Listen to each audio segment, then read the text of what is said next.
All right. Okay. So thank you all for joining the ES session on fiscal monetary interactions when interest rates are low at this year's annual meeting of CEBRA. So the interaction of fiscal and monetary policy has, of course, always been an important question for central banks, but that's, of course, even more the case over the past decade when interest rates were low, debt was high, and central bank balance sheets were large. In the session today, we have three very interesting papers on the subject with three eminent discussants, so we can look forward to interesting presentations and discussions. Before I give the floor to Paolo as the first presenter, let me just remind you of the ground rules. So we have 20 minutes for each presenter, 10 minutes for the discussant, and then at the end, 10 minutes for Q&A.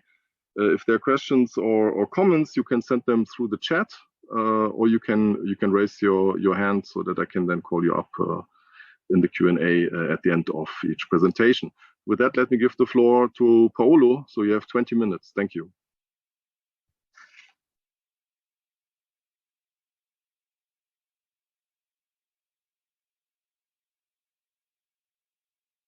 Paolo, we cannot hear you.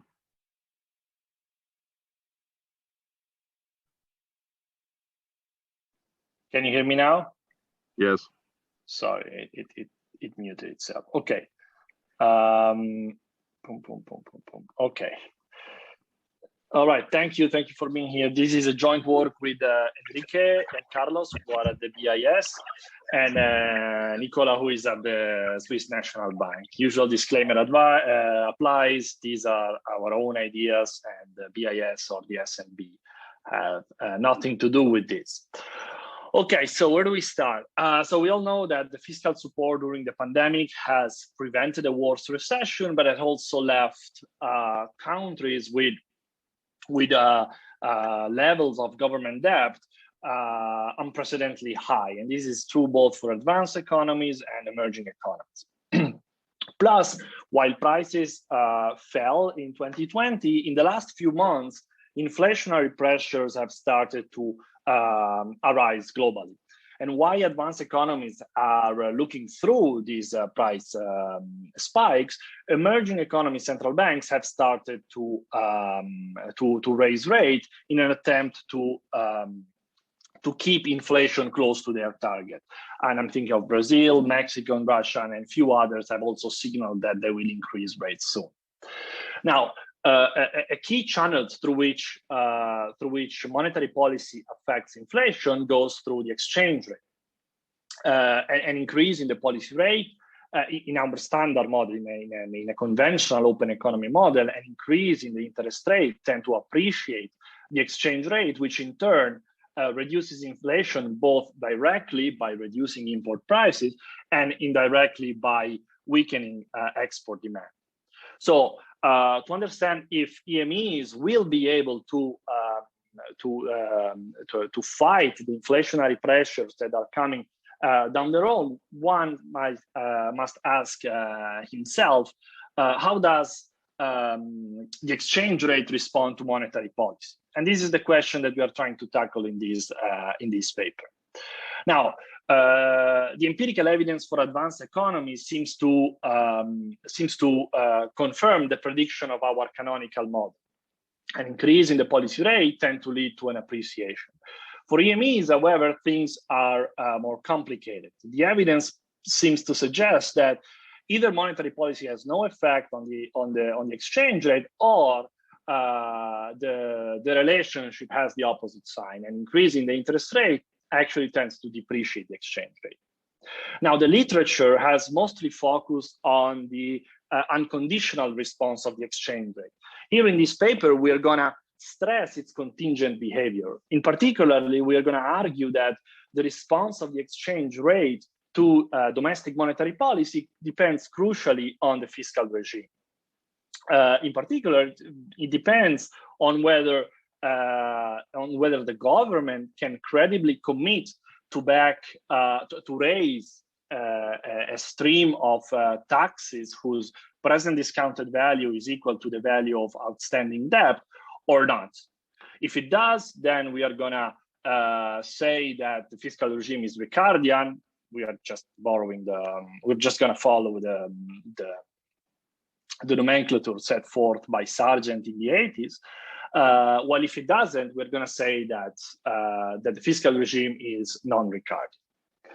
So in practice, what do we do in the paper? So we're going to have both an empirical part and a theoretical part. In the empirical part, we're going to look at Brazil, and we're going to look at the real dollar exchange rate movements around daily movements around monetary policy announcements. And we're going to find evidence of two regimes. In particular, we're going to see that in response to a contractionary monetary policy shock, the real tends to appreciate in normal times, while it tends to depreciate during periods of fiscal distress. And we're going to show that this unconventional response is indeed linked to the fiscal condition and not to other possible sources. And then in the theoretical part, to rationalize this finding, we're going to propose a model of sovereign default in which the fiscal regime is stochastic and can switch between a Ricardian and non-Ricardian one. And the most important assumption is that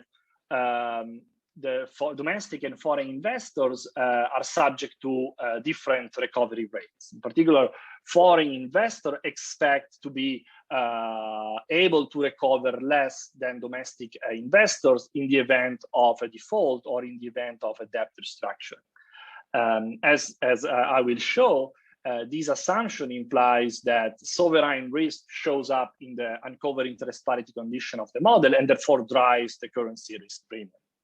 The key idea of the model is that monetary policy affects debt sustainability, and in a non-Ricardian regime where fiscal policy does not reestablish debt sustainability, these will influence the exchange rate also through its impact on capital flows. And this is an old idea that goes back at least 20 years ago to Blanchard.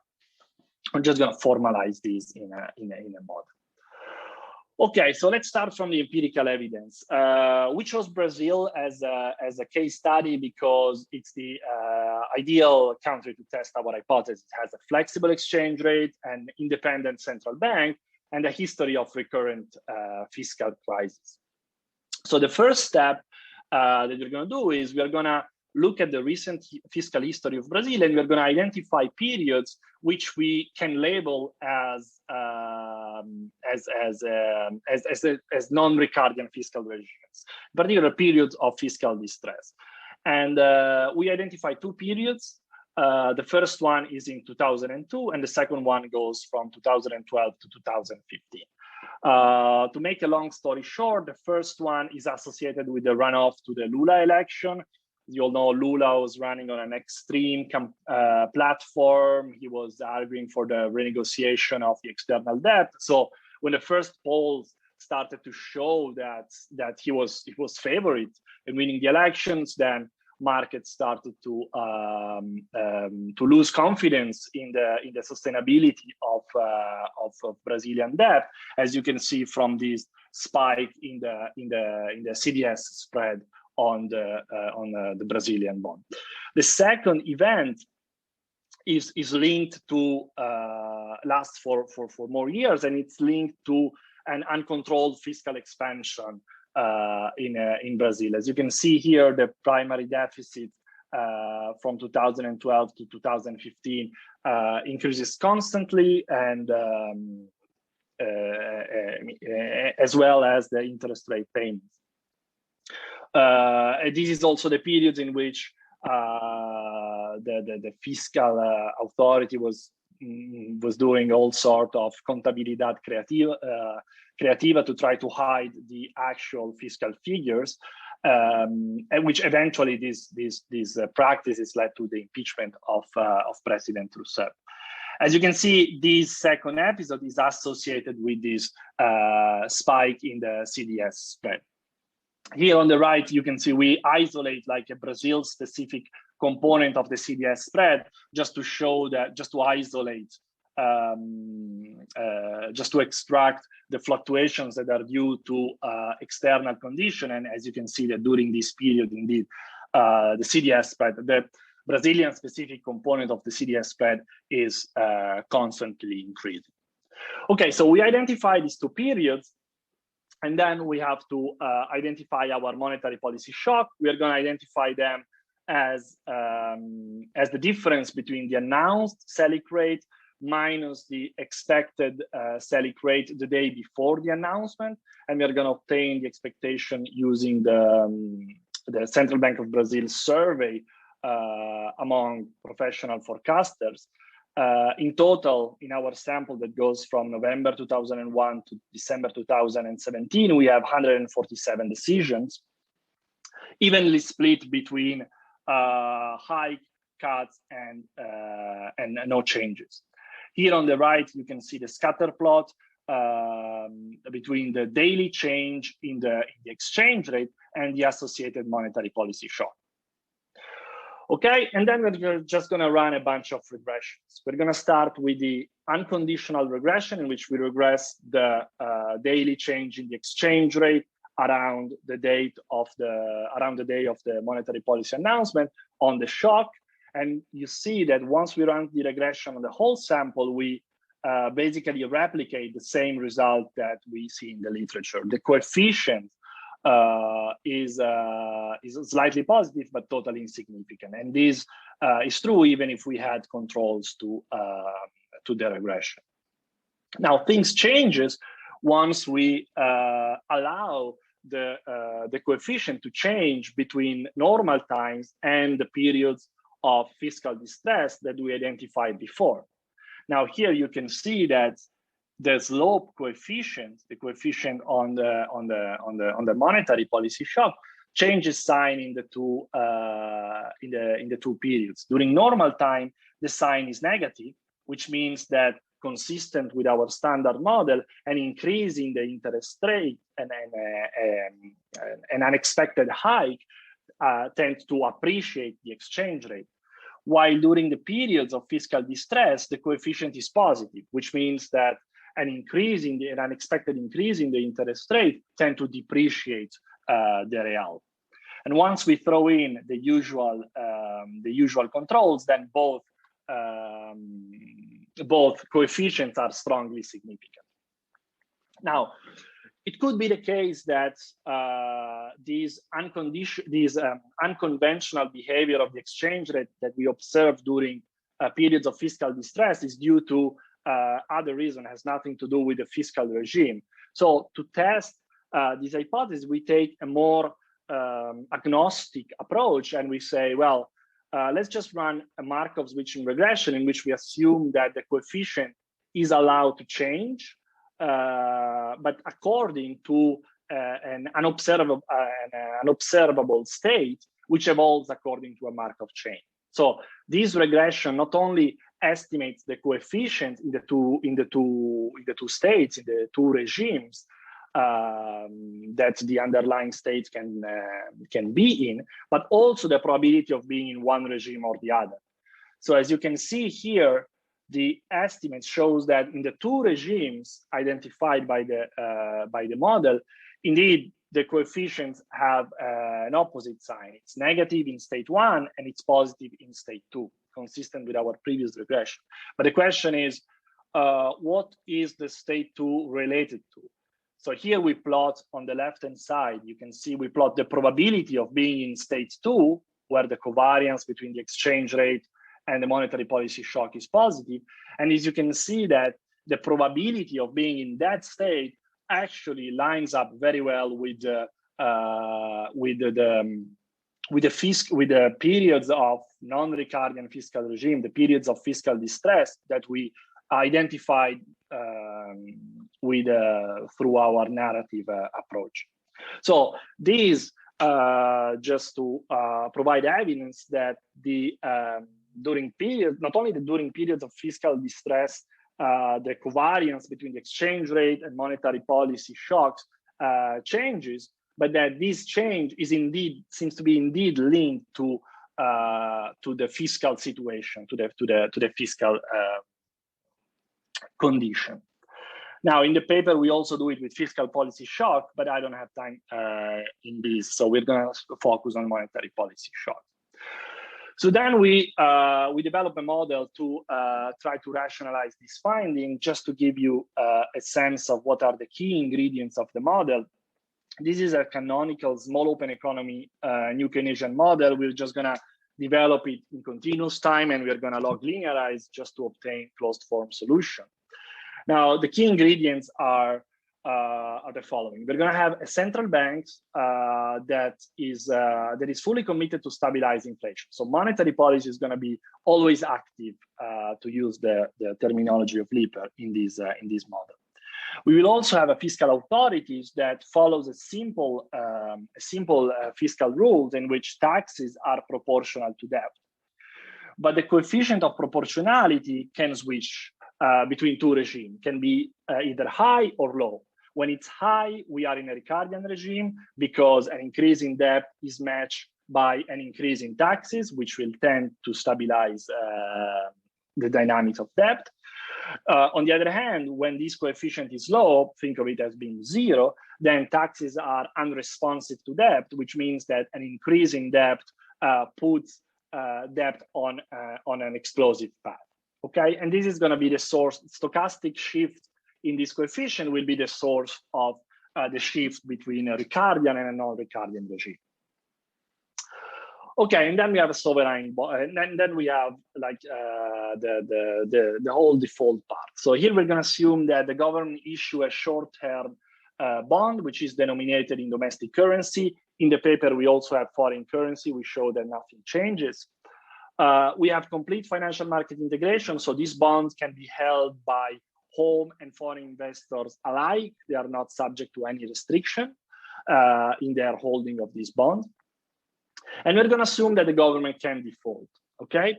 Now, we're going to model default in a very simple way. We're going to assume that it's an exogenous process determined by a Poisson process, but the probability of this Poisson shock to arrive, it's endogenous, and it's determined by the intertemporal budget constraint of the model. Basically, long story short, we're going to assume that this probability is proportional to debt, and what is determined endogenously is the elasticity of the default probability to debt. And this will adjust such that the intertemporal budget constraint of the government always holds. Okay, and the key assumption, you will see why it's key in a second, is that foreign investors are subject to higher haircuts. In the event of a default, we assume that domestic creditors can recover a fraction chi of their credits, while foreign investors can recover a lower fraction, chi star. Why is this important? Well, because once you do all the asset pricing and you put everything together, this is the uncovered interest parity condition of the model, okay? As you can see, the exchange rate dynamic is driven not only by the interest rate differential, but there is an extra term that is proportional to the differential in the recovery rates, which is positive, and the default probability, eta. So as you can see in this model, sovereign risk drives the currency expected excess return. In which direction? Well, in the following direction. An increase in the probability of default when eta goes up leads to a contemporaneous depreciation of the exchange rate. Why is that? Well, the intuition is very simple and goes as follows. Assume that the default probability goes up. Now, the spread on the government bond will also go up to compensate domestic investors for the increased probability of default. Now, while this will compensate domestic investors, it will not be enough to compensate foreign investors because they, due to their asymmetric recovery abilities, they are subject to a higher risk. Therefore, the additional compensation that they need to hold the debt will have to be generated through an expected appreciation of the domestic currency. Therefore, the currency depreciates on the spot. Okay, and this mechanism is consistent with the recent empirical evidence on the link between exchange rate and sovereign risk. Okay, so this is the key. We solve the model. We show that if we are in a Ricardian equilibrium, then default is constant, does not need to adjust, it's 0. While we are in a non-Ricardian equilibrium, the elasticity has to be positive, which means that the probability of default will have to increase in order to compensate when things changes, when debt sustainability falls. And then we are going to prove our results. This is for the deterministic equilibrium, which means where there is no shift between the two regimes. This is the standard result. In a Ricardian equilibrium, the covariance between the monetary policy shock and the exchange rate is negative, while in the non-Ricardian equilibrium, the covariance is higher, and there is this additional term that is due to the channel that I just described, an increase in the that goes through the currency risk premium, and it goes as follows: you increase the interest rate, you increase the debt servicing cost, which increases the default probability, which in turn tend to depreciate the exchange rate through the channel that I just described. If this channel is strong enough, then it will compensate for the standard channel and deliver a depreciation rather than an appreciation of the exchange rate. Finally, we solved the fully stochastic model in which the fiscal policy shifts between the two regimes.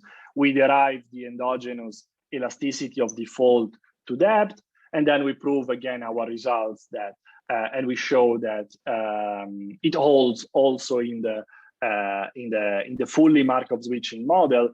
In the Ricardian regime, the exchange rate tend to depreciate. In the non-Ricardian regime, the exchange rate tend to following an increase in the interest rate. In the non-Ricardian regime, the exchange rate tend to appreciate less or even depreciate. I think I'm out of time, so I'm gonna stop here.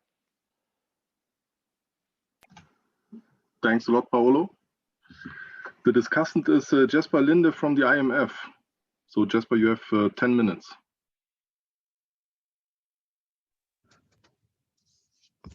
Thank you. I hope everyone can hear me. Yes, I can hear you very well. Good. Let me see if I can share. Do you see my screen now? Yes. Maybe you can go to full screen view on your side. I just tried to do that. Okay, now I think I got it. Okay, everything is set. Looks good. Perfect. Okay, excellent. Well, thank you very much for inviting me to discuss this interesting paper. It's a pleasure to do so. I wished I had more time to spend on the paper. Been busy with some policy work, but I still hope I have at least something to add for the authors. But I really enjoyed Paolo's excellent presentation.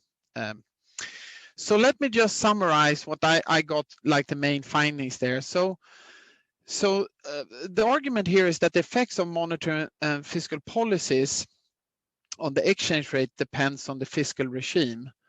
So in a Ricardian regime, a monetary policy tightening or say fiscal stimulus would lead to an appreciation of the exchange rate, whereas in a non-Ricardian regime, a monetary policy tightening or fiscal stimulus could actually give depreciation of the currency. And that's sort of a traditional regime that we normally think about when sort of monetary policy does this thing and stabilize inflation and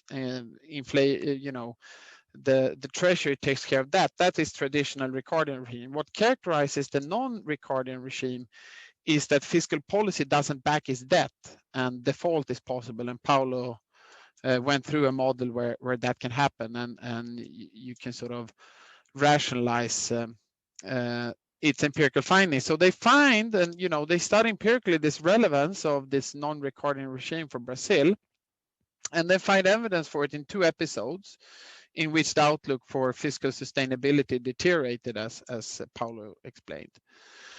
And the continuous time model that Paolo elaborated on with default risk can support these empirical findings. So I think it's very nice, and it's actually quite policy relevant to think about the conduct of both fiscal and monetary policy in these different regimes. Can sort of flip the intuition what you think policy should do. So it's very important work. All right, so as I said, I had limited time to spend on the paper, but I'll just think about these regimes that Paolo talked about in just a standard open economy DSG model to see what they have to say. And then I want to sort of quibble a bit about the semantics when it comes to this regime classification. And also I want Paolo to elaborate on the sort of empirical support for his chosen version of the classification that they use, and then just a few concluding thoughts. So Paolo and his co-authors, they set up this sort of it's an elegant model to, back up their empirical findings. So I thought I would do something very similar. So let me just take a standard workhorse 2-country open economy model, which is the Sigma model, is based on Erseg, Guerri, and Gust. And in that model, I just simulate the effects of government spending and monetary policy shocks in Ricardian and what Paolo and his co-authors call non-Ricardian regimes.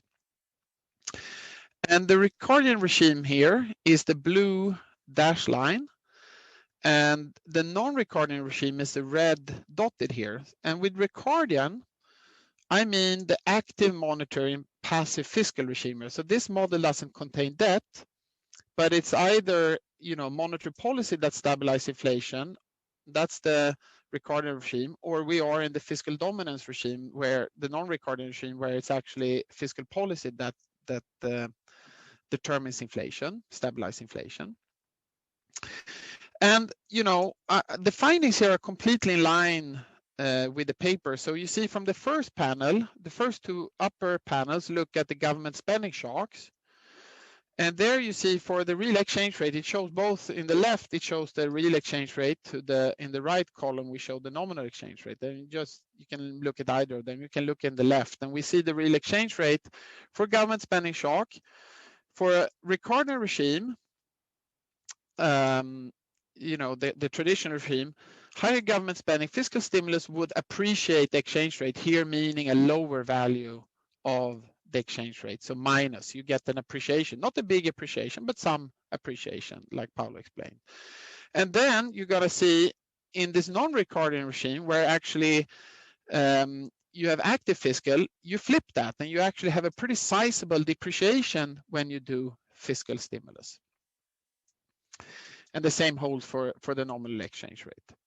Now for monetary policy shocks, you actually, in that case, that's the lower panel, then you actually have, it's not necessarily a totally clear cut. Here's an interest rate rule. And I think it will actually, what happens in the non-Ricardian regime will depend a little bit on how you specify the exact details of the rule. But after some time, you have what Paolo and his co-authors got, that a monetary policy contraction sort of in a Ricardian regime leads to an appreciation of, that's the blue dashed, whereas an interest rate hike in the non-Ricardian regime just leads initially to a slight appreciation, but then it's followed by persistent depreciation, as I said. So totally in line with what Paolo and his cohorts from. But this is, doesn't necessitate in a sense to go to a very complicated model. This is just a standard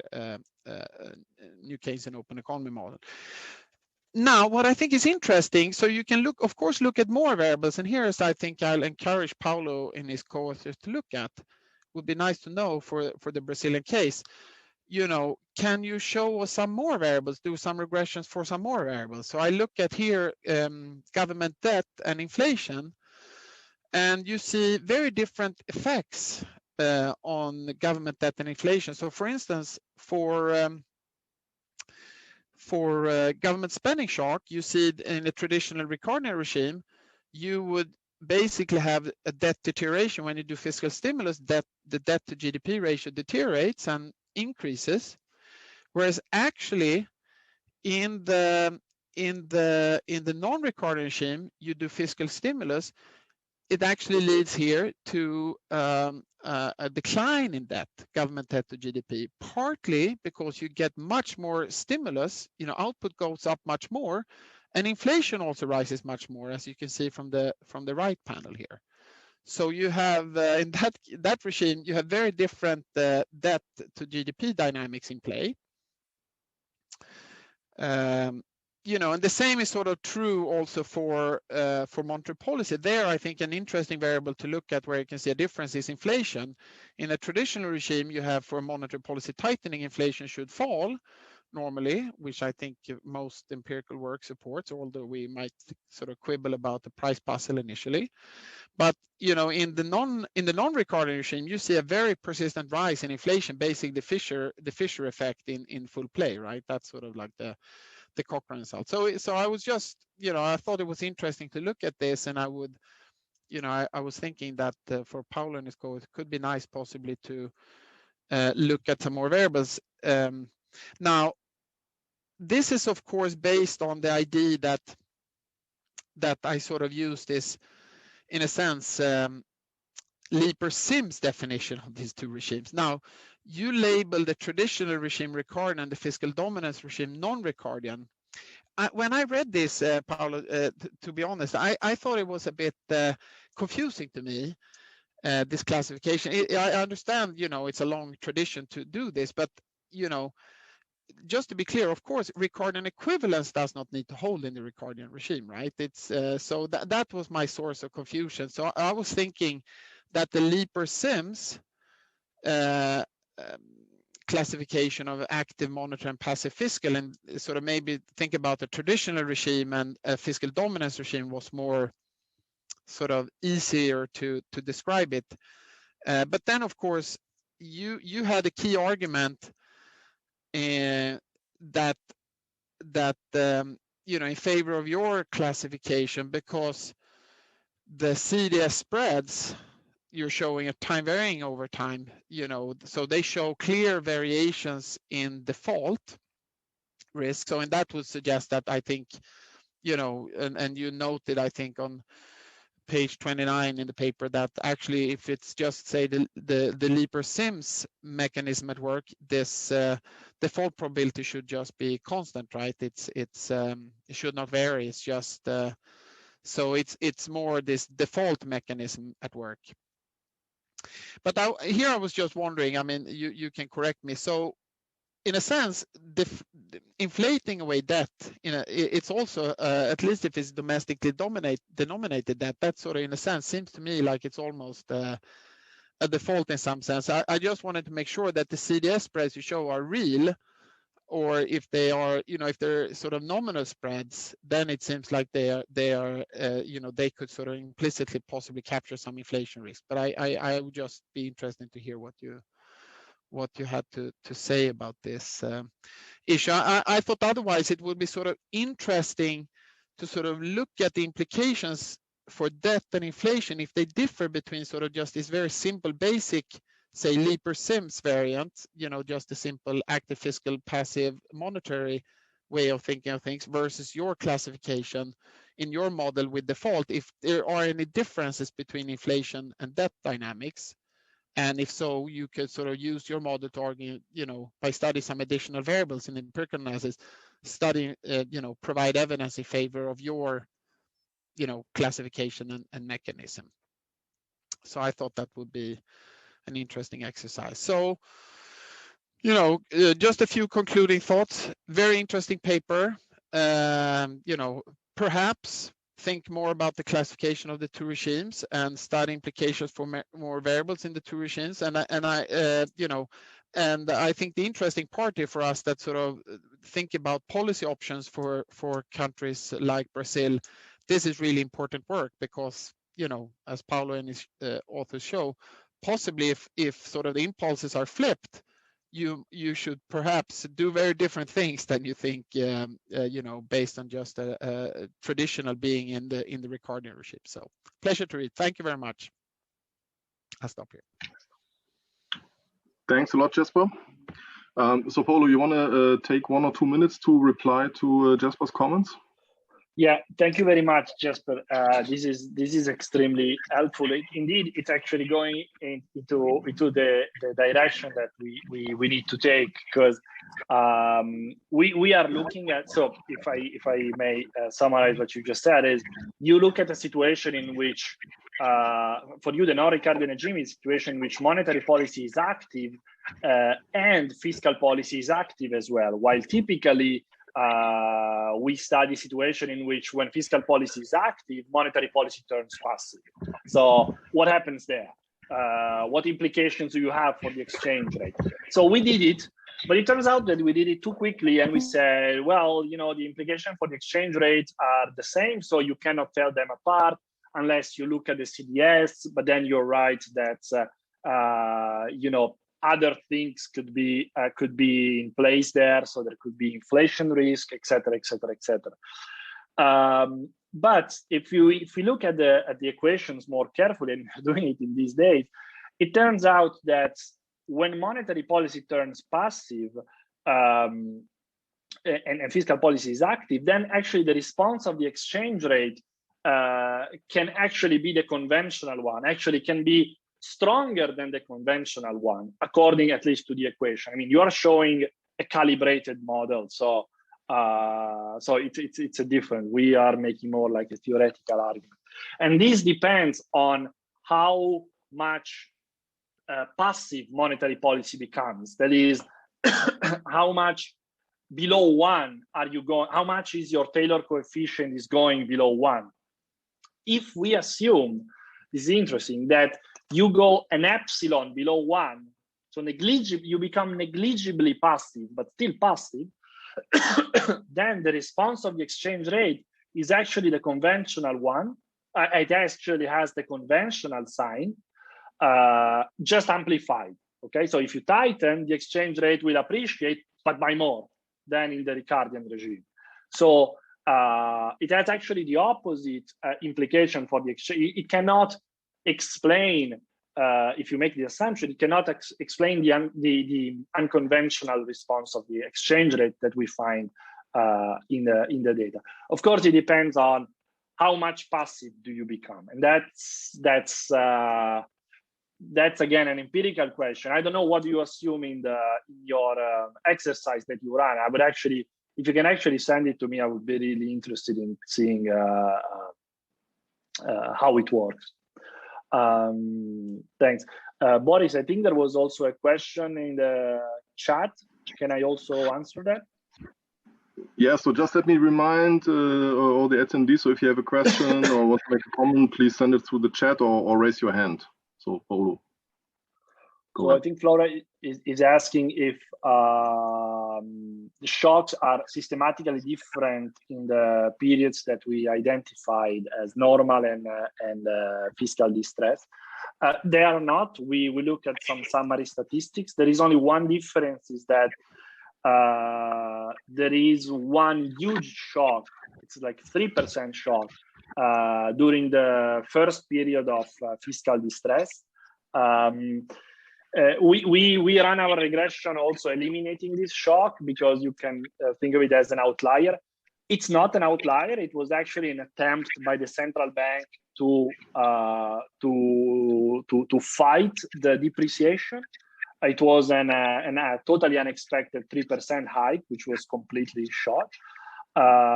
So that's the only difference. But even if we remove that shock, the differential behavior in the two regimes stands.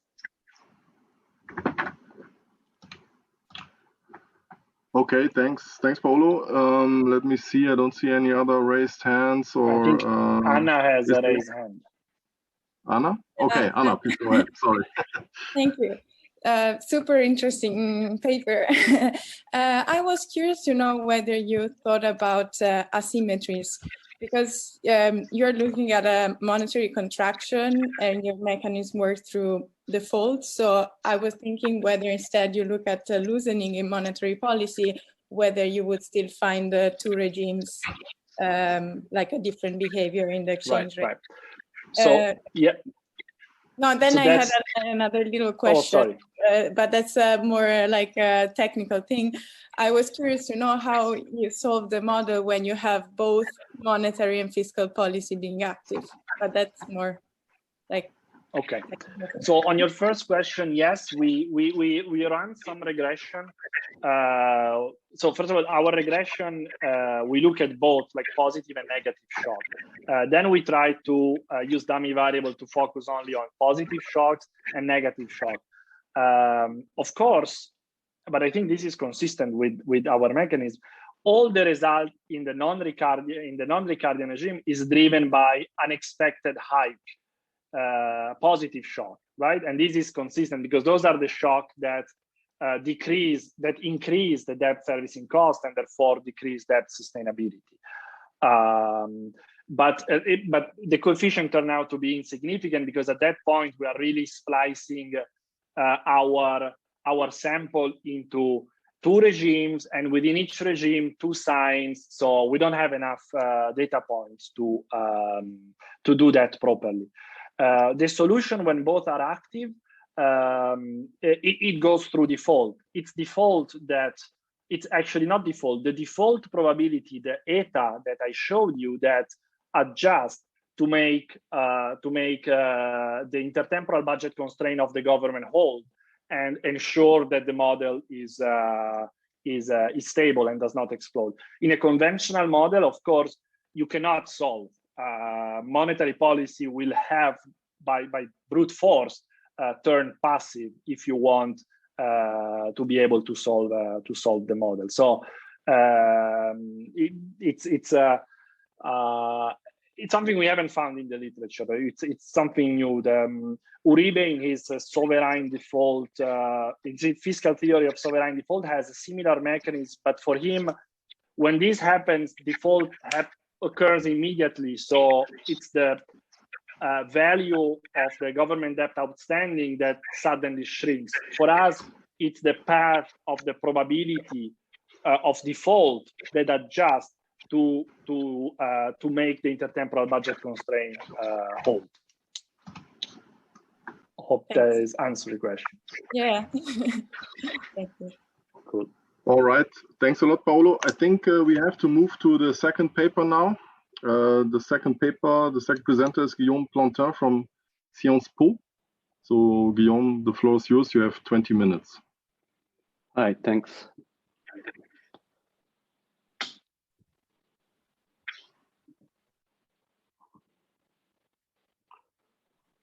You see my screen okay? Yes. Yes. Okay. So thanks very much for putting the paper on the program. It's joint work with Jean Barthélemy from the Banque de France and Eric Mengus from HEC Paris.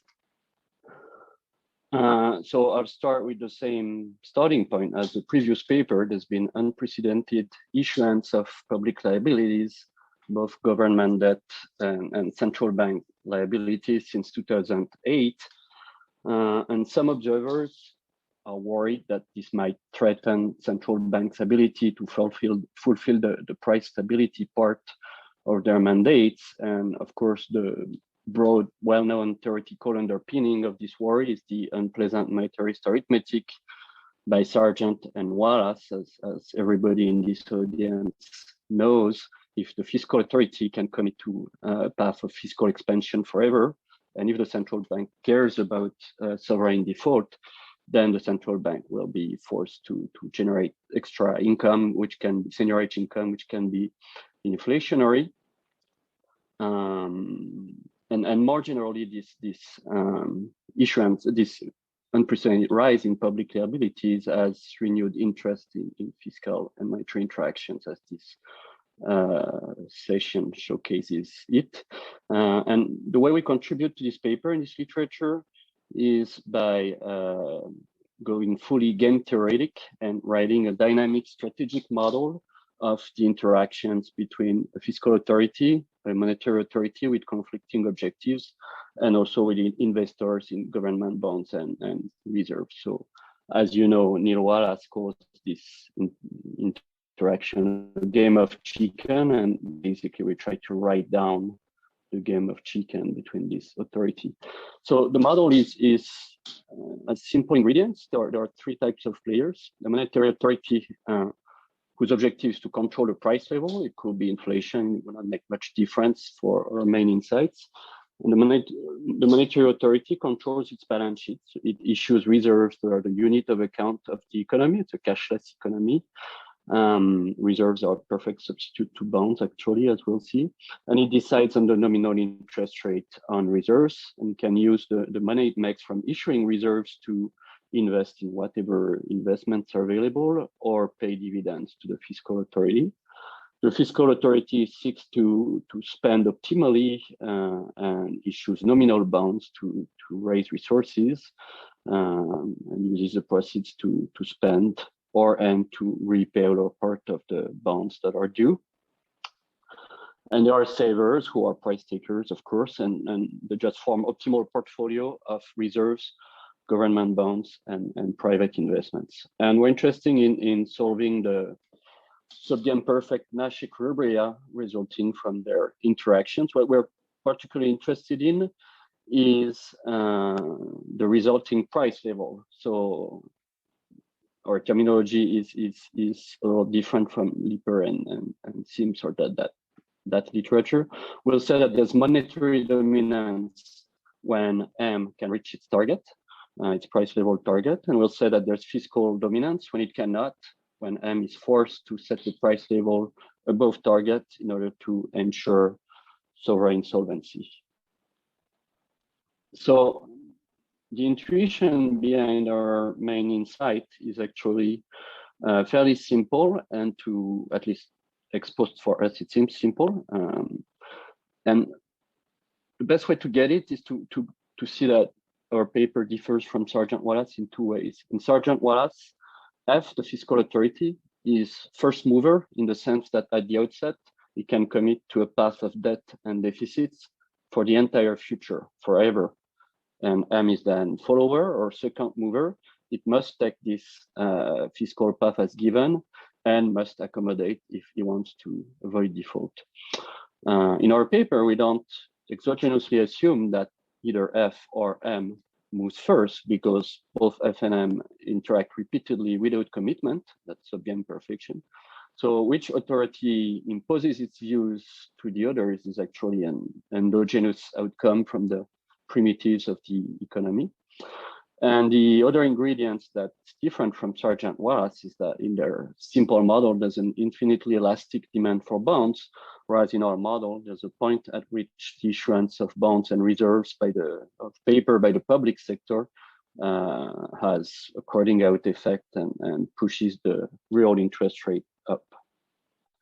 So why is it that these two differences, no commitment for F and downward sloping demand for public liabilities, are important? Well, if F wants to play the Sergeant Wallace paper and force M to chicken out and inflate away legacy liabilities, F must credibly commit to have no future tax capacity, right? Because F cannot commit to future deficits. If there is tax capacity in the future, and if there's a lot of debt in the future, M will just say, I stick to my price level, you can just raise taxes. So, and in order to credibly commit to have no future tax capacity, the fiscal authority must just borrow a lot today and consume or spend all the proceeds from such large borrowing. But in a world in which it can push the interest rate above the level that would prevail if F was not entering into this game and just trying to optimally smooth its spending, that might not be appealing for F, because the gains from future inflation that might inflate away reserves might be smaller than the cost from this excessively high real interest rate. And in this case, there's monetary dominance. That's really the main insight of the paper. If playing what the fiscal authority plays in Sargent and Wallace pushes the interest rate too much and is too costly, then we have monetary dominance. So I will present the general setup because I think it's interesting, and then given the 20 minutes time, I will just illustrate that basic insight in a 2-date version of the model. We also have a version of the model with an arbitrary number of dates, including infinite, but the 2 dates model is the simplest one to solve, of course. Even though it's very abstract, the forces are the same as in the infinite horizon model. So it's a discrete time model with a monetary and a fiscal authorities and the private sector. The private sector is as simple as can be. It's an OLG version, but when the horizon, it's an OLG economy, but when the horizon is finite, it's really not important. Could be much more general. So you have people who live for 2 dates. They are endowed with consumption when young, but they care about consumption only when old. So basically all these guys do in this economy is trying to store. And there's a private storage technology. I will call R the marginal return on that storage technology. Okay, if you want to store from one date to the other, the marginal return you're storing from storing X is R of X, which is a decreasing, strictly convex bijection. In Sargent Wallace, it will be constant. Here it's decreasing. The monetary authority M, as I said, issues reserves and sets RT, the nominal interest rate, on them. Reserves are claims of infinite maturity, with a floating rate, of course. So if you own 1 unit of reserves at date T, what you own is a claim to RT units of reserves at date T plus 1. Reserves are the unit of accounts of the economy in the sense that in the market in which goods trade for reserve, the market clearing price is what we call the price level. So I call PT the price level, the dead T price of the consumption good in terms of reserves. I'll call uppercase XT the quantity of outstanding reserve at the end of day T, and there has to be an increasing process, or T minus 1, XT minus 1 is the quantity at the beginning of day T. And I'll call small xt the investment of savers, of the private sector in the day T market for reserves. And M can invest. I didn't write it down here because it's actually irrelevant in equilibrium, but I could have added it. And M can pay a dividend to F. Fiscal authority, it's very simple. All it does is issuing 1 period bonds. In our perfect foresight model, 1 period bonds is without loss of generality, but of course, if there were shocks, that would be important. I will call uppercase BT the number of bonds issued, uppercase QT their price, and both M and savers can invest in sovereign bonds. I call BMT and BT the respective quantities that M and savers invest. Then at day T, the previous period bonds are due. F decides on the haircut on them, and F also values, well, I'll call consumption spending by F here. Okay, I'll call it the consumption of F here. GT, which has to be positive, of course. Just a quick summary of the notations on that many. Market for reserve, interest rate on reserve, supply of reserve, demand for reserve, market clearing price. Bond market, supply of bonds, demand for bonds by M and savers, market clearing price. Dividend from M to F, haircut L as loss given default, and consumption of F. Objectives of the agent. So they have conflicting objectives that, to keep things very simple, the fiscal authority cares only about the present value of its consumption, doesn't care about the price level. By dislike defaults, outright default, okay? Delta S is a indicator that's equal to 1 if there's outright default, nominal default at date S, and F doesn't like that.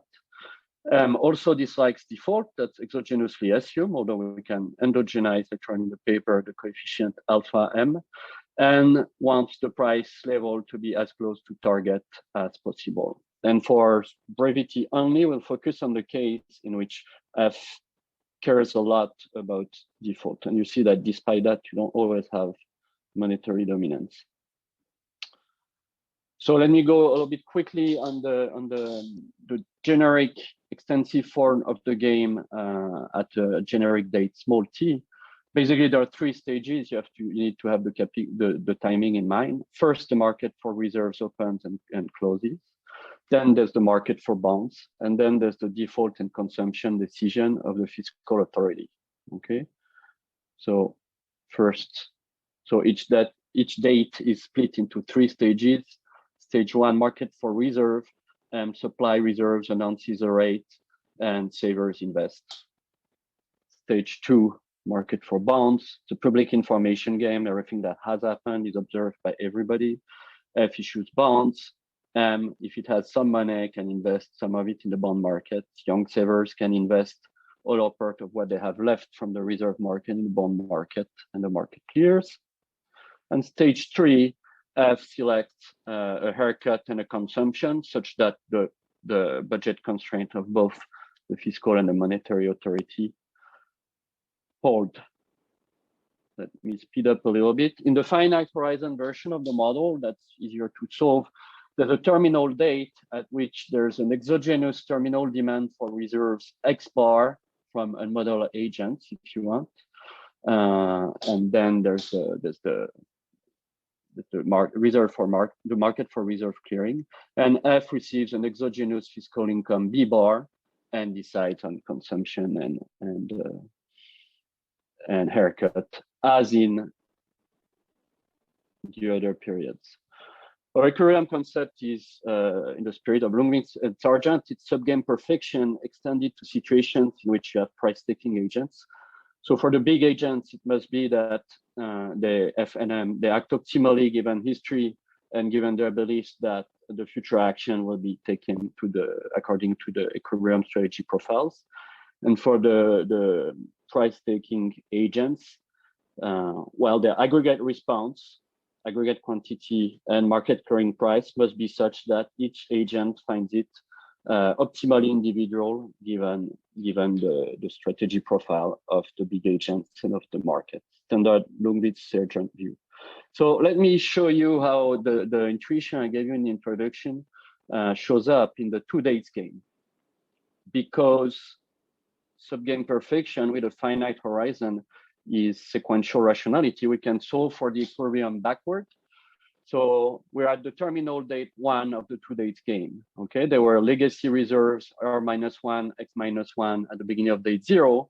Then date 0 unfolded, market for reserve or 0x0, x0, market for bonds, haircut, consumption, etc. And we're at date 1. What happens? Well, what's important is this inequality that tells you on the left-hand side what's in this inequality.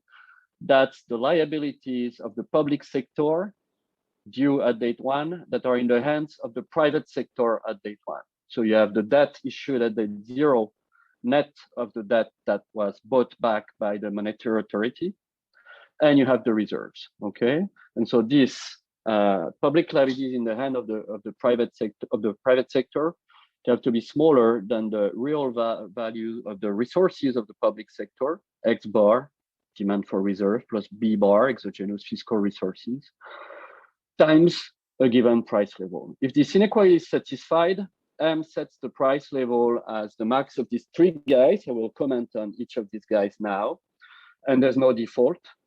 If this inequality is not satisfied, there is full default. I won't dwell on default because it doesn't occur in equilibrium, but it's very important as an off equilibrium path to determine what happens in equilibrium. So you see that the date 1 price level may be either on target, that's monetary dominance, or may be strictly above for 2 reasons. The first reason is when R0 x0 over X bar is strictly larger than the price level target PM1. In this case, M doesn't have enough resources. The demand for reserves are not large enough that it can buy the reserves sold by old savers or 0x0 at a sufficiently low price level. But it never occurs in equilibrium because we assume no zero lower bound in this paper.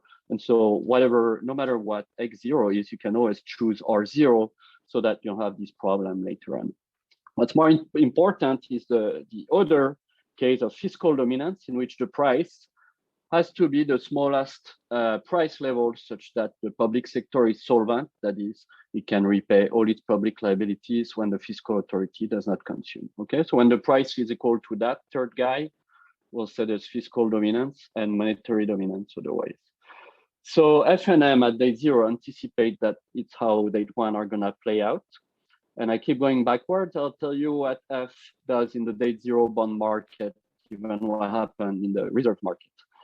Basically, F does either of two things. It chooses one of two debt levels, either that level that I call the price level taking that level. In that case, F literally takes as given that there will be monetary dominance at day 1 and just smoothes its consumption in this case. And the alternative that F might take, depending on parameters of the model, is the Sargent-Wallace debt level. In that case, F, as in the Sargent and Wallace unpleasant matrix arithmetic, tries to front load consumption as much as possible and borrow as much as possible, exhaust its fiscal capacity to force M, the monetary authority, to force fiscal dominance at date 1. So a higher price level that will inflate away reserves. So let me just give you the one notation you need to understand the proposition. In the price level taking strategy, F is just choosing a debt level, understanding that it has an impact on interest rate, such that it maximizes its consumption at date 0 and 1, discounted at beta at date 1, taking the price level at given. And I'll call G1 hat of X0 the optimal date 1 consumption from this program. It might be 0 if you borrow against your entire resources. In the Sargent-Wallace strategy, you have B0, the amount issued by F. F borrows against the entire future resources of the public sector with a future price level, which is the largest that M is willing to, where M is willing to go without defaulting. And now we have the result in the 2 dates period. If the legacy reserves are -1, X -1 are arbitrarily small, then if F would like in the price level taking strategy to consume at date 1, then it doesn't enter into the Sargent-Wallace strategy because inflating away arbitrary small reserve is useless. And in this case, we have monetary dominance. If on the other hand, F is constrained in this price level taking strategy in the sense that it will not consume at date 1, then it might as well issue more nominal debt and force a higher price level that inflates away reserve. In the paper, we saw for the case in which R -1, X -1 is not arbitrarily small. Just wanted to show you the simplest version of a result. And so to conclude on time, Sargent and Wallace conclude their famous paper by asking which authority moves first? Is that the monetary authority or the fiscal authority? What's the right assumption? And what we try to do in this paper is going fully strategic to offer theoretical answers to this question. What we find is that M can impose its views if and only if the market forces, the market responses to large debt issuances by F imply that fiscal victory in the game of chicken is a pyrrhic one because it's very costly for F to distort its debt issuance like that. And there is a lot to do for future work. Thank you very much. Thank you very much, Guillaume. The discussant is Dmitry Matveev from the Bank of Canada. So Dmitry, you have 10 minutes. Thanks. All right. Okay, thanks. Just a second, I'll try to put the slides on.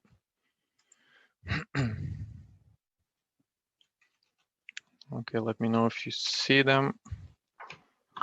Maybe you can put the full screen view. Yes, perfect. Thanks. Okay, perfect. Yeah, so thanks for inviting me to discuss this paper. Very nice project. Obviously, the views are my own and not those of the Bank of Canada. Very well. So the paper, what it does is it studies an environment where monetary and fiscal authorities have conflicting objectives. It's a classic case by now, I think, right? So the monetary authority seeks to set the price level on target. The fiscal authority seeks to maximize budget deficits. Now, unfortunately, the two things simultaneously don't work well for keeping public debt sustainable. So there are two outcomes of this conflict, right? First, monetary authority does get to set the price level on target, while the fiscal authority then uses the deficits to keep that sustainable. Or the second option is the monetary authority gives up on its target and starts using the price level keep that sustainable. And so what Guillaume and his co-authors do in the paper, they analyze economic factors that determine which of the two outcomes would prevail. And the key factor that they highlight the most is essentially the cost of servicing government debt, or simply put, interest rates. And while Guillaume said that the results may be very sort of intuitive and natural, there are a lot of steps that are required to arrive to this result. So the project is pretty impressive in the sense of how they handle the whole game to arrive to this result. There are also some results in the paper that talk about how the market could impose a price level, but I'll shy away from discussing those. So a formal way to see this conflict really is, take the same two-period model that Guillaume just presented, look at the public budget in the terminal period. You see that's the formula that you see here in the slide. And what it shows is that indeed the fiscal authority, because of how the move structure is specified in the model, could sort of corner the monetary authority and force it to deviate in the terminal period. How would it do that? Well, by issuing a large enough stock of public debt in the previous period, in T-1 period, the period before the terminal period. And then if this stock of debt is high enough, then there is no other way but for the price level to actually deviate from the target. So in order to satisfy this budget, why is that the case? Well, the crucial reason for this is really because the fiscal choice here, so GT is the fiscal instrument, cannot adjust completely freely. So there's a lower bound on G here. So G cannot really go low enough. So there are states out there where price level has to do the job of keeping that sustainable. And if this sounds familiar to many of you, that's because it is. It's just another iteration on, say, the unpleasant monetary arithmetic, or the fiscal theory of the price level to some extent. And the limitation of those theories in the past is basically that they offer these two possible outcomes, the fiscal dominance, the monetary dominance, as just different alternatives, without offering any predictive content, meaning that they don't really discuss what are the fundamentals that would lead to one or the other, really. And so the novelty of this paper is really then to use the game of theoretic formalism and set up a model with the strategic behavior of policy authorities and look at really what are the economic forces that determine the outcome of this game, whether it's a fiscal dominance or monetary dominance. Okay, so I have a few different comments, and actually I'll start with the fiscal instrument. That's the G that you just saw on the previous slide. If you're willing to abstract from possible distortionary effect of taxes, which I think is totally fine, and this is what this paper does, then you can think of this G as either public consumption or primary budget deficit. There is no big difference between the two in general, although there is a subtlety that I'll get to in a second. But again, let me first go back to this lower bound on G that I mentioned before. Really, the point here is that this bound is crucial for the results, because this lower bound, this inability to fully flexibly move fiscal instrument, is what gives the opportunity for the fiscal dominance to be an outcome of this game. Without this bound, there wouldn't be any fiscal dominance as an outcome. It seems to me, at least, if I got it right. And I think it would be nice to actually stress the importance of this constraint in the paper a bit sort of more, because that's a very crucial part. Now, so let's think a bit more about this lower bound now. Let's say G is public consumption, then having lower bound on 0 is very natural, because we think of public consumption as a non-negative variable. There is really no need to somehow motivate this constraint in this case. Now, what if I want to think about G as a deficit, which actually I want to think about G as deficit more, because it seems to be a bit more general this way. Right, then I think it would be actually very easy to generalize and put the lower bound at some negative finite number, right? Which would essentially mean that by having a lower bound at a minus something, minus constant, would tell that the fiscal authority is actually allowed to run surpluses, but the fiscal authority wouldn't run surpluses higher than a certain threshold. I don't see any problem redoing the analysis with this assumption. What I think then would have to be done, though, is there would need to be some extra motivation for this lower bound, because once you think about this as deficits, well, what is it that prevents the fiscal authority from setting deficits higher than a certain threshold? One could probably try to appeal to a Laffer curve kind of argument, or maybe even better, some kind of political economic considerations that prevent the fiscal authority from setting too high of a surplus. But anyway, so I mean, there is definitely scope to have a bit more discussion on those elements in the paper. So moving to the next comment. So here, this is my attempt to spell out a bit more explicitly the incentives that give rise to the fiscal dominance as a possible outcome of the game.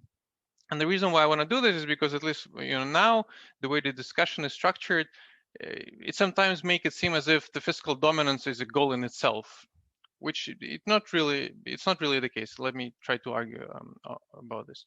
So first, consider the monetary authority that in the terminal period that tries to set the price level on target. And as I mentioned before, there are states out there where the monetary authority would have to deviate simply because none of the feasible fiscal choices would make the budget sort of constraint satisfied. But what's important there is that the monetary authority is not going to give a lot of free lunch to the fiscal authority there. The way it will deviate, it will set the price level to the sort of least, it will deviate in the least necessary manner. It will set the price so that the lowest feasible fiscal instrument choice would be enough to satisfy the budget. Right. In other words, the way I see it, at least, is that if monetary authority finds itself cornered in the terminal period, it in turn corners the subsequent fiscal choice by forcing it to stay at the worst level. Because remember, what the fiscal authority likes is it likes to set this deficit or consumption as high as possible. But here, if the fiscal authority from the previous period decides to corner the monetary authority and impose fiscal dominance, it will only achieve the worst possible per period value for itself in the terminal period. So now then let's go to the previous period and let's put ourselves in the shoes of this fiscal authority in the T-1 period. So it considers how much debt to issue. It could issue high enough level of debt so as to have an outcome where fiscal dominance prevails, and the deficit associated to this outcome is the lowest possible one, is the worst one for that period. Now, so if you do see the fiscal dominance as an equilibrium outcome, what does it mean? Well, it means that this continuation with the worst terminal outcome was found to be optimal by the fiscal authority in the T-1 period. And so ultimately, it seems to me that the core here is really this intertemporal trade-off of allocating deficits for the fiscal authority that might or might not drive economy into fiscal dominance in the terminal period. So I think that's kind of the underlying incentives that drive the outcome here are these, and then the fiscal dominance is an outcome that is associated somehow that results from those incentives. It may be semantics, but I find this to be kind of a really more maybe precise way, at least according to my reading of the model. In any case, so let me move to the probably last comment that I have time to go over. So here I want to just think a bit more about a mandate of the central bank, because there is a very sort of interesting section in the paper that Guillaume didn't really mention, where they use the setup that they have to somehow motivate and provide reasoning for establishing an independent central bank as a mechanism to alleviate the commitment problem of the fiscal authority. And I like this section very much.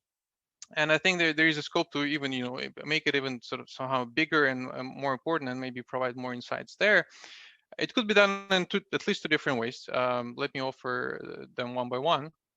So the first one here is that let's then think maybe about the qualitative impacts of different targets that the central bank could be endowed, right? Because here you can think of ex ante, before the game starts, endowing central bank with a certain mandate that consists, for example, in from the path of price level targets for different periods of time. So why not then have an exercise where you just set the terminal price level target high enough? There is no cost of doing this, at least in this setup, right? I mean, then you can maybe think that there are costs of doing this, but it's not the case for now. And so it seems to me that setting this price level high enough, ex ante, would actually rule out fiscal dominance. Now, the question that I don't know the answer to is whether the fiscal authority ex ante would also support imposing this price target on the central bank. If there is kind of also benefit for the fiscal authority to do that, well, that would be great. And the reason why I like this kind of line of thinking is, the full disclosure, I have a project with Antoine Camus where we kind of think about slightly different aspects of using monetary mandates to steer away and rule out certain discretionary incentives of the fiscal authorities. So that's somehow related. but maybe more appealing for a broader audience, and then I'll finish here, is to think just, to try and relate somehow to the ongoing policy discussions about different monetary policy frameworks that are occurring these days, right? The Fed has renewed its mandate, the ECB is doing the review of the mandate here, the Bank of Canada, there is also sort of a tradition to review the mandate every 5 years. So why not try to think about maybe the average inflation targeting, which is a prominent alternative that is being discussed now? Does it offer any advantages or not? I don't know, but if there is any benefit from the average inflation targeting in this sense, I think it would be a nice contribution to the ongoing policy discussions. And I mean, let me not go over this one, but here just kind of the ask would be maybe spend more time and talk about sort of different things, how they relate to the fiscal theory of the price level and some things there. So let me probably stop here. Thanks a lot, Dmitry. Guillaume, you want to take 1 or 2 minutes to reply to Dmitry's comments? Sure. Thank you very much, Dmitry, for a very clear presentation of what the paper does. Comment the very important role of the bond on G, which we can be interpreted as consumption or primary deficit. That's absolutely true. That's very important to assume it not necessarily positive, but bounded. I think so. We abstracted completely from taxes in the paper because, as you said, it's already sufficiently complicated like that. So the authorities can only raise resources by issuing paper, except for these terminal exogenous taxes. But if there was proper taxation in the model, the equivalent of a lower bound on G would be an upper bound on the present value of the taxes you can raise. That's really what we need to make an assumption. That's why we interpreted fiscal capacity throughout the paper, but that's really what it is. Second point, so you're saying that fiscal dominance results from the optimality of front loading, that we have fiscal dominance only when F likes it to completely front load anyway, and that's absolutely true in most of the paper where we assume arbitrarily small amount of reserves to start with. But actually, if you have this one corner of the paper where we do that, it's more complicated. If you have exogenous, pretty much like in a fiscal theory of the price level, actually, you need exogenous nominal liabilities to pin down the price level. If you take significant exogenous nominal liabilities in our model, it's no longer true. F might find complete front loading suboptimal, taking the price level as given, but given that you have a non-negligible gain from ex-post inflating away reserves, you still do it and distort your consumption. So that's an illusion from the arbitrary small legacy reserves that we use for tractability. What's true is that F never benefits ex ante from the Sargent-Wallat strategy. Because reserves and bonds are perfect substitutes in this model, people anticipate that F will misbehave if that's the case in equilibrium. And so does M, and so nobody benefits from it, but you cannot help doing it ex post. So you still do it even though you don't benefit from it ex ante. And third point on the mandate, I agree that there are very interesting things to basically what we show in the simplest possible setting is that even without fiscal support, without fiscal rules, you can have an independent central bank in our setting. What would be very interesting, I think, is to, right now we'll have nothing to say about welfare. A model is too simple. In particular, it's fully flexible prices, but a model in which there are shocks and inflation comes at social cost, that would be very interesting to discuss the kind of optimal mandate you've discussed in our strategic framework. So thank you very much. Thanks a lot, Guillaume. So let's see if there are questions or comments from the audience. So if you have a question or comment, please raise your hand. Also, the attendees can raise their hand and then can be unmuted if there's a question. I don't see any raised hands right now. So maybe I can put forward one short question before we move to the next paper. So if I understand correctly, a key result of your paper is that that the market forces imposing discipline on fiscal policy are crucial so that monetary policy can impose its views in this in the game of chicken that you analyze. Now, an off-short point is, of course, that these disciplining market forces at the current juncture are largely disabled, and then this is to a large extent related to large-scale intervention of central banks in financial markets. So how do you see this point from the perspective of your model? Sorry, can you repeat the last part of your sentence? I got a bad. Sorry. Yeah. So one argument that's often heard is that the disciplining market forces, that in a way are important so that monetary policy can impose its views, that these forces are at the current juncture largely disabled in large part because of large-scale intervention of central banks in financial markets. So how do you see this point from the perspective of your model? Well, so the way disciplining would work in our model is think of a really crazy US fiscal policy where the president agrees with the Congress to really put that level to, I don't know, 200% very quickly, so that so as to really force inflation, right? Because, there's a run on the dollar, etc. And basically what we're saying is that in that world, the interest rate would move sufficiently far up that the Treasury would not benefit from it because it could not consume very much out of it anyway. So forcing the central bank to react like that with this crazy policy would not be good. So the market, I mean, even though there's already a lot of paper, the question, a better answer is we don't know at which level of very aggressive debt issuance, even further than what we have now, the interest rate will start to go really far up. There's been a little episode at the beginning of the Biden mandate, but really not much and not long lasted.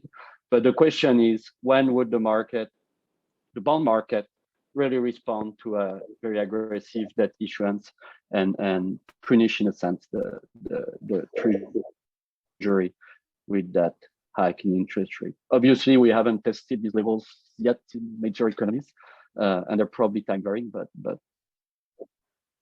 that's this level of equilibrium level that is important role in our model. All right. Thanks, Guillaume. So there's a question by Paolo, but very briefly, please, because we have to move to the next paper. Sure, thanks. Just one thing that I didn't understand. What makes default so unpalatable for the central bank? So in theory, it's just a transfer of resources between households and the government. Is it because of the overlapping generation structure and you are making disappear a bond that allows intertemporal transfer, or is it something else? No, very good point. So in most of the paper, at least finite horizon, it's an exogenous assumption that the central bank cares about outright default. Okay, we don't tell why. In practice, I would think that's financial stability concerns if you think about the Eurozone or impact on banking sector. In most of the paper, we just assume it. In the infinite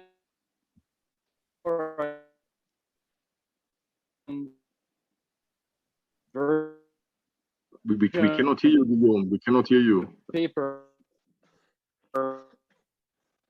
can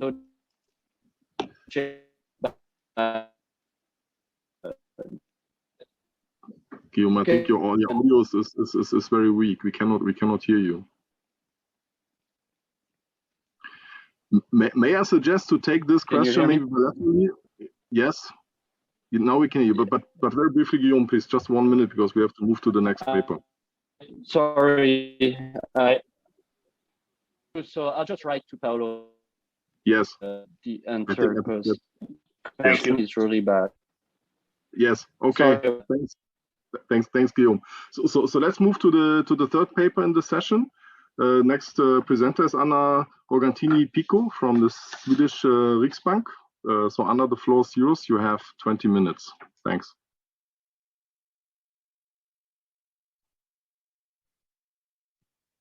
We cannot hear you. Can you hear me? Oh, now, can you yes, hear me now I can hear you. Yes, Great. yes, very well. Thanks. Okay, and do you see my slides as well? Yes, yes. Okay, Everything so perfect. thanks so much for putting this paper in this very nice session. I'm very happy to present this project. It's the first time that I present it, so I'm really looking forward to your comments. So this the paper is called "Who is Afraid of Eurobonds?" and is joint work with Francesco Bianchi and Leonardo Melosi. This is not the opinions of the Chicago Fed or the Sveriges Riksbank, but is ours. So where does the euro area stand? So this is where we start. So here I'm plotting debt to GDP ratios of some euro area countries.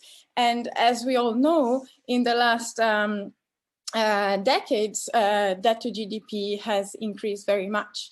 But what I want to highlight is that this is not just the result of the recent pandemic crisis, where it really skyrocketed, but it is also the consequence of a lukewarm recovery from the Great Recession. And this is not just the case for countries like Italy, which had a very high debt to GDP already from the 80s. But if we look at France, for example, or Portugal, their debt ratios has basically doubled in the last 10, 15 years. So the number of countries with very high debt ratio is increasing in the euro area, and the fiscal rules are now temporarily suspended. The second fact that I want to highlight is the very low level of inflation rate. Okay, we've seen that maybe in the last month or a few months it's slightly increasing, but in any case, in the past years, the level of inflation has been very low, especially compared to the past, and interest rates are at the zero lower bound. So in short, we have very little fiscal space due to very large public debt on the one hand, and on the other hand, we have limited monetary policy space because of the zero lower bound. So at least in the conventional sense, monetary policy is constrained. So the explosion of the pandemic crisis caught policymakers constrained, both on the monetary and on the fiscal side. So what can we do in this context? What we propose in this paper is to use Eurobonds, so euro area level debt, as a stabilization tool to tackle big recessions like the pandemic one. And this strategy rests upon coordination between the fiscal and the monetary authority, where we have a controlled rise in inflation to wear away just about the amount of debt created to face the pandemic crisis or the big recession, but not the past debt, which was lying in national countries. So in particular, we propose to have that the euro area fiscal authority issues Eurobonds without fiscal backing, so doesn't specify how it's going to repay these Eurobonds.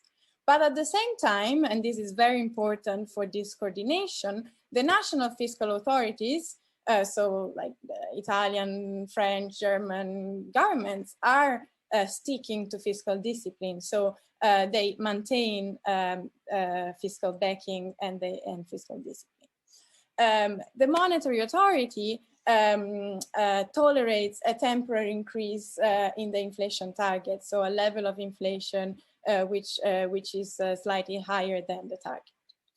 With this strategy, we get that fiscal stimulus in response to the pandemic recession is more effective than otherwise, and on top of this, this strategy helps monetary authority to lift itself from the zero lower bound and correct a period of below target inflation that we've seen in the past years. And what is important is that this coordinated strategy allows to separate two goals. One is the long-run fiscal sustainability, because national authorities remain disciplined, And so we separate this long-run fiscal sustainability from short-run stabilization needs in response to the crisis. And this is thanks to the fact that Eurobonds are not, don't have fiscal backing. So what we do in a nutshell is to have a two-country model of a currency union with two types of debt, national debt and Eurobonds. And we study a big contractionary shock, which is going to be symmetric. So it hits both countries at the same time, but the two countries are not symmetric because they have a different level of debt to GDP when the shock hits. And in particular, we have one country which is calibrated to Italy, which starts from an annual debt to GDP ratio of about 135%, which is the amount in 2019. And the other country is calibrated to Germany and has an annual debt to GDP of about 62%, which is almost the Maastricht Treaty level. And in this context, we study two cases. The first case is what we call fiscal discipline, where we have that the national fiscal authorities stabilize national debt, and the euro area fiscal authority stabilizes Eurobonds. So in Liper terminology, as we were talking before, it would be like passive fiscal policy. At the same time, the monetary authority keeps inflation at bay, so it's active. The Taylor principle is fulfilled. And then we study a second case, which we call emergency budget rule, where the national fiscal authorities still stabilize national debt, but the euro area fiscal authority does not stabilize the Eurobonds issued in response to the big recession. Let's think about this as a pandemic recession. And to have this, the monetary authority has to accommodate the Eurobond by letting inflation raising somewhat. So to be a little more specific, this two-country model is basically a medium-scale New Keynesian model as Metz and Wouter, but it has like a detailed fiscal block, like in Liper, Traum, and Walker 2017. We have, like the two countries are integrated, so final good firms combine domestic and imported goods. And then we have intermediate good firms, which are Calvo setters. And we also have, so we have price rigidities, and we also have wage rigidities. And to have this, we have some labor packers which assemble differentiated labor inputs. And then we have households who can be of two types, savers and hand-to-mouth. Hand-to-mouth, people cannot save and they just consume what they earn. Okay, and then we have government debt, which is of two types. We have the national debt, and then we have the currency union debt, which is we call Eurobonds. And the fiscal instruments that the fiscal authorities use are distortionary taxes on labor, capital, and consumption. And then we have government expenditure and transfers. All right. I'm just going to show you the fiscal rules. So here, these are the national fiscal rules. So tau is the tax rate. What is important is this gamma coefficient, the red one, which is the strength of the response of the tax rate to S, which is the national debt to GDP ratio. So national fiscal authorities respond to the national debt to GDP ratio. And then when gamma is above a certain threshold, fiscal policy is passive in the sense that it stabilizes debt. While when it's below this stability threshold, fiscal policy is active. The euro area fiscal rules are similar, but they respond to euro area debt to GDP instead of national debt to GDP. Right. And in terms of the monetary authority, there is a Taylor rule, which is standard, and the interest rate is set in response to the euro area inflation and output. So when as usual, the Taylor principle is fulfilled, then this phi coefficient is bigger than 1. Otherwise, it's below 1. We also have a zero lower bound constraint, which is introduced as anticipated shocks to the unconstrained Taylor rule. So the households anticipate that there will be a zero lower bound, and there are these shocks which keep it fulfilled. Okay, so just one word in terms of calibrations. The fiscal parameters are calibrated using data from the European Commission. In particular, is the database on the taxation and custom unions, and available over the available time span. And similarly for government spending and transfers, we use Eurostat data to calibrate it. In terms of the strength of the fiscal instruments, so the gamma coefficients that I showed you before, this is calibrated so that the high country debt to GDP is brought back to steady state over 15 years. Last thing, the recession is induced through one standard deviation in the risk premium shock. So this risk premium shock is a reduced form way of introducing a wedge between the interest rate controlled by the central bank and the interest rate paid by household. And this is calibrated, it's persistent, is calibrated to match the average Euro area business cycle network peak to trough. And the volatility matches the output volatility of Germany and Italy over the past 20 years. Okay, let me show you the exercise that we run. So here I'm plotting two lines. The blue solid line is the response of macro variables to this risk premium shock under fiscal discipline.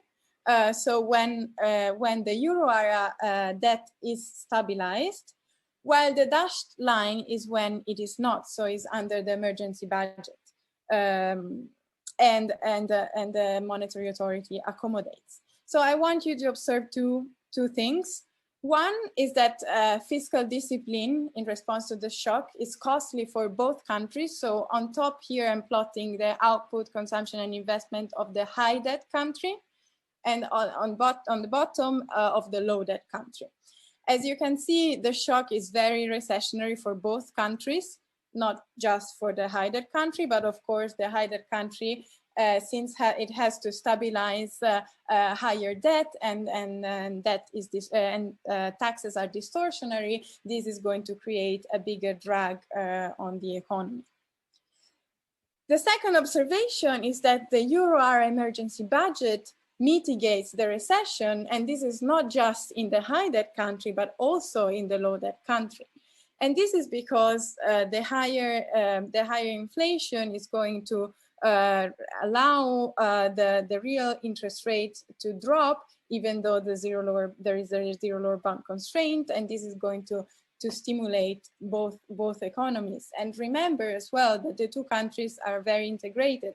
So if the high debt country runs into a big recession, this is also detrimental for the low debt country.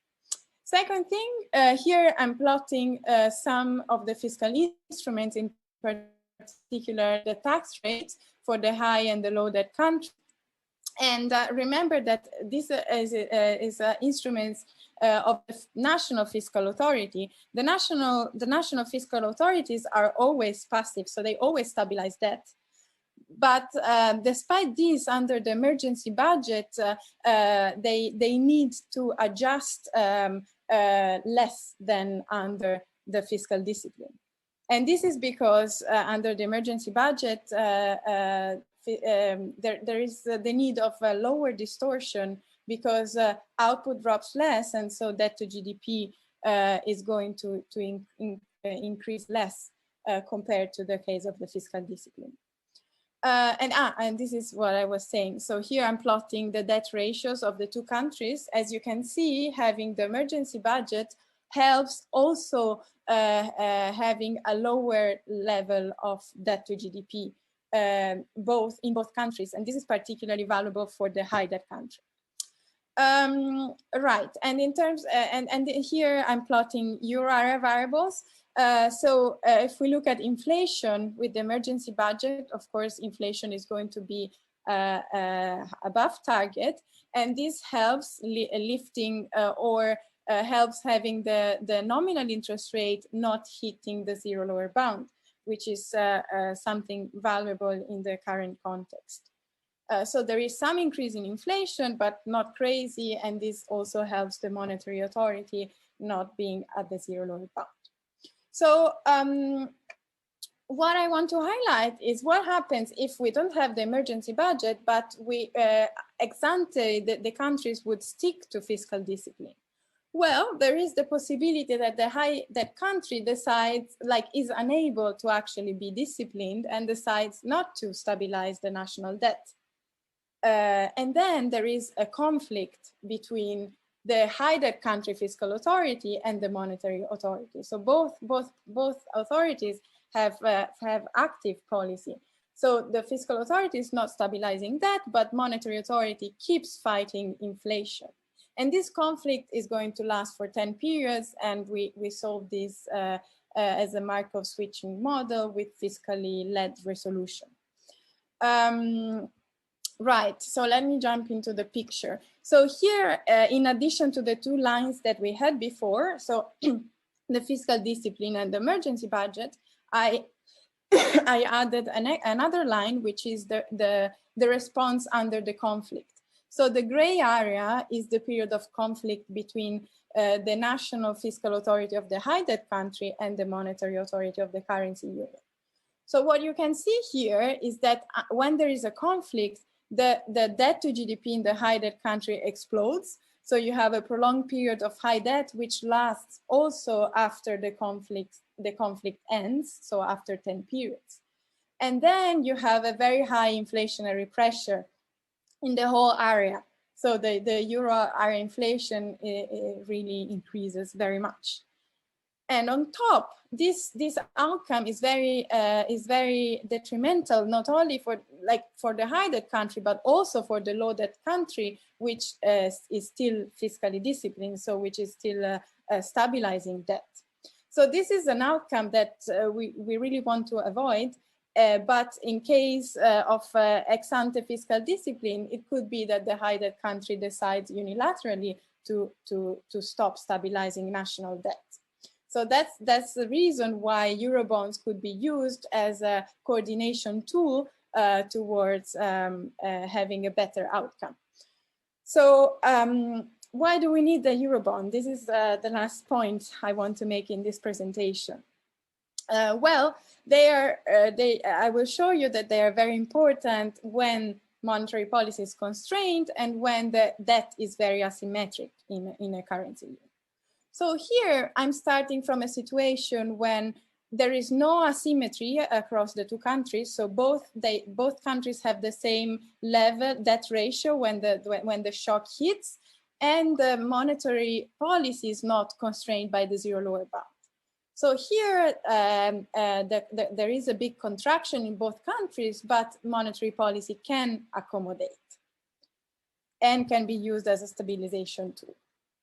What happens if the zero lower bound is still not binding? So monetary policy can still be used, but debt is asymmetric. So there is a high debt country and a low debt country. Well, in this case, the recession is worse in the high debt country, but not much worse, because monetary policy can still be used as a stabilization tool. Well, what is really problematic is when we have high debt country and monetary policy is constrained and so cannot be used as a stabilization tool. And this is this blue line that I'm showing. As you can see here, the nominal interest rate is bounded at the zero lower bound, and we end up having a recession which is very big in both countries. And this is because monetary policy can't stabilize the recession. Instead, in case we have Eurobonds and we can use them as a stabilization tool, then this is how the recession looks like. the period of the zero lower bound is going to be shorter and the recession milder in both countries, not just in the high debt country, but also in the low debt country. So when there is scope for the Eurobonds as a stabilization tool. So last slide, we are in a position when there has been a deterioration of fiscal positions in the euro area countries, which are facing a decision.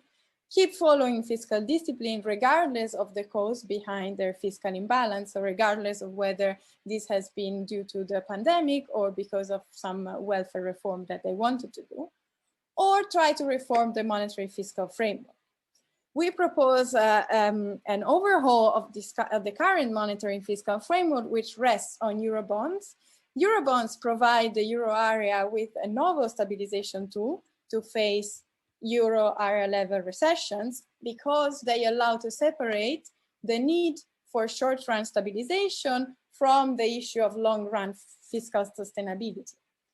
And this coordinated strategy that we propose enhances efficacy of fiscal stimulus and allows monetary authority to correct for a prolonged period of below target inflation. And remember that we are in a currency area which is very integrated. So the policies in one country are going to affect outcomes in all countries. And so coordination is required to maximize the benefits. Thanks a lot. I'll stop here. Thank you very much, Anna. The discussant is Vivian Lewis from the Deutsche Bundesbank. So Vivian, you have 10 minutes. Thanks.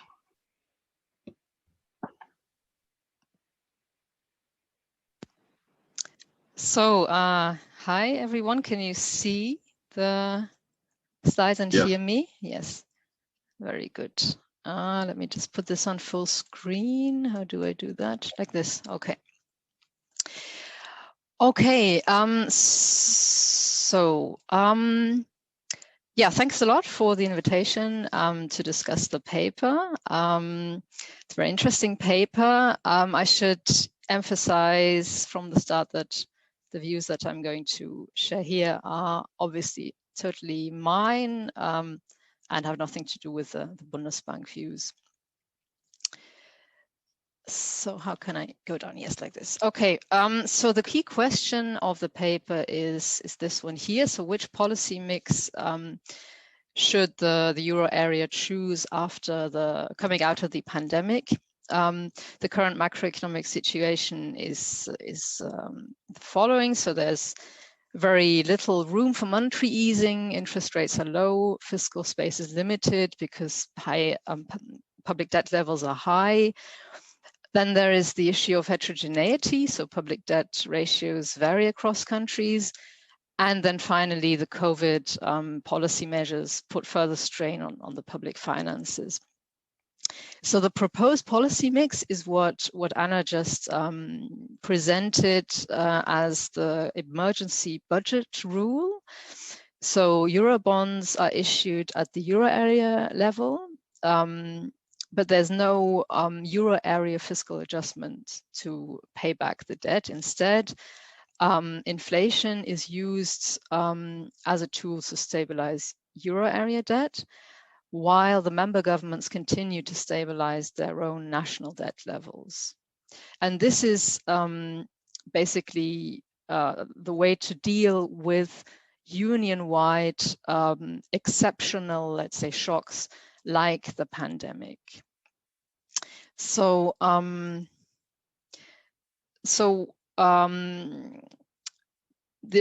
title is a bit confusing of the paper because it's not really the Eurobonds that you should be afraid of, but the pandemic. So so I guess everybody knows this story of the three little pigs, right? So there's the wolf is basically the pandemic or the area-wide shock. And the proposed solution is this emergency budget. So that's the little pig that is building a house of bricks, is basically the one that is best, let's say, in a good position of weathering the pandemic shock. And then there were two other scenarios, basically, or fiscal monetary scenarios. One was the fiscal discipline scenario. So this is basically the house of sticks, right? So this is less good. So the recession is deeper. This is the case where the government stick to the to stabilizing their debt ratios, but there's inflation cannot be used basically as a tool to stabilize the union-wide debt. So this is worse. What is even worse is what Anna just presented at the end of the presentation as the conflict scenario or the lack of coordination. So that's the house of straw basically in this story. So obviously the paper is highly policy relevant and also timely. So exceptional times call for bold policy proposals. So this is definitely a bold proposal. As mentioned by Dmitry earlier, the ECB strategy review is coming slowly to an end, but it's at this point still ongoing.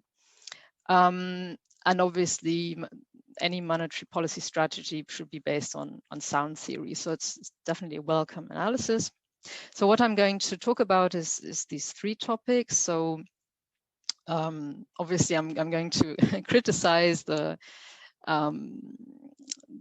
policy proposal in these following ways. So there's obstacles to this monetary policy regime change, obstacles to raising inflation and inflation expectations, and then a couple of comments on the model. Okay, so first of all, the obstacles that basically stand in the way of implementing this proposal, right? So the proposal essentially involves giving up full central bank's independence. So if you look at the case for central bank independence, this, I remember that when I was at university, this was portrayed as something very desirable and without many downsides, or without any downsides actually. Now you have, well, I came across a couple of more recent papers that basically reconsider the case of central bank independence and that conclude that this is still a kind of desirable institutional setup. The main argument that is made is that once inflation rises, it is hard to bring back under control. And often people talk about this genie in the bottle metaphor. So once the genie is out of the bottle, it's kind of hard to get it back in. And so this is a kind of unanchoring of inflation expectations. Once that happens, the problem might be that once times go back to normal, then monetary policy is less effective in normal times than it would be otherwise. Then there's the obvious problem that central banks that are in most countries independent are kind of, well, will be reluctant, of course, to have their powers reduced. This might be a practical issue. And then finally, the devil is in the details. So you basically allow for some fiscal dominance, how much, in what situations, all this has to be obviously defined, how much debt can be issued at the euro area level, at what point do we speak about an exceptional situation, how big does the shock have to be, and so on. This is all very, very tricky to define. There's this problem of possibly an anchoring of inflation expectations, but what if you have the opposite problem? You might have the problem that inflation does not move at all or moves too little. So it is key that you can actually increase inflation expectations. And this works in the model because people understand that there's this prospect of using inflation as an instrument to stabilize the euro area debt. Well, what if that doesn't work? That might not work. So if we look at Japan, the Japanese liquidity trap, we can look at Krugman's analysis from 20 years ago and then kind of update from 2018. And from there, there's I think 2 takeaways from this analysis. So one is that the central bank has to, kind of credibly promise to be irresponsible. So, which means that if you have, a reputation of being an inflation fighter, you might have a problem to suddenly say, well, no, we want to actually create inflation. And that's one thing. So one thing is the credibility issue, but also another point is that this monetary expansion, or let's say loosening or change in regime, has to be regarded as being permanent. If it's not, then it might not work. That people might not believe in high inflation, and then the transmission basically is not going to work. And then just 2 points about the model. So the model has had 2 features that I found kind of, let's say, maybe non-standard, or that maybe you could explain better. So one was full financial market integration across countries. I was asking myself, well, if you had only 1 period bonds, you might have less risk sharing across countries. And in that case, I would imagine at least that spillovers would be smaller. So that might affect your kind of relative ranking of these 3 monetary fiscal scenarios that you have. And then also, at least in the paper version that I had, government spending was utility enhancing, and that's quite a non-standard assumption, I believe. So, why did you choose that? And doesn't that also kind of push your results in a certain direction? So it maybe implies that fiscal policy or spending is more important for welfare, rather than a kind of, let's say, standard model where government spending is fully wasteful. So maybe you can just explain in the paper why you make these 2 assumptions. Thanks a lot. Thanks, Vivian. Anna, you want to take 1 or 2 minutes to respond? Yes, thank you very much, Vivian. I really like the 3 little pigs. I think we might adopt it as our motivation for the 3 options. No, but you raise very, very valid points. I think the trickiest part of this proposal is probably the implementation. What I want to highlight is that we don't really propose to have a monetary authority which gives up its independence, but this is just a temporary increase in the target of inflation, which is basically what the review of the monetary framework is doing. They are considering potentially a higher target, or having an asymmetric target where the monetary authority tolerates higher increases in inflation. But what is important in this strategy is that the national fiscal authorities maintain their discipline. And the central bank maintains its independence apart from this temporary increase in the target. I mean, your question regarding whether, like, how big the shock has to be to implement this strategy, and when we consider a recession big enough and symmetric enough, that's a valid point. It's not easy, but what I want to say is that we have a very precise measure of how much inflation we need, which is exactly the amount of Eurobonds that are issued. So that is precise. Then the debate would be like, how much Eurobonds do we need? But then I've shown you that in absence of this emergency budget, you would need even more debt, because when you have the emergency budget, this helps alleviating the crisis as well. Regarding the fact that it might be difficult for the central bank to actually generate inflation, that might be that also applies to this review of the monetary framework, where they're considering an asymmetric target or moving the target upwards. But I agree that our mechanism rests upon the fact that household, like agents, believe that inflation is going to be higher. So there is if inflation expectations don't move, of course the efficacy of the emergency budget is lowered. In terms of your last points, for risk sharing, it's true that we assume full risk sharing through state contingent bonds, but we break this as well, having two types of households. We have the savers and the non-savers.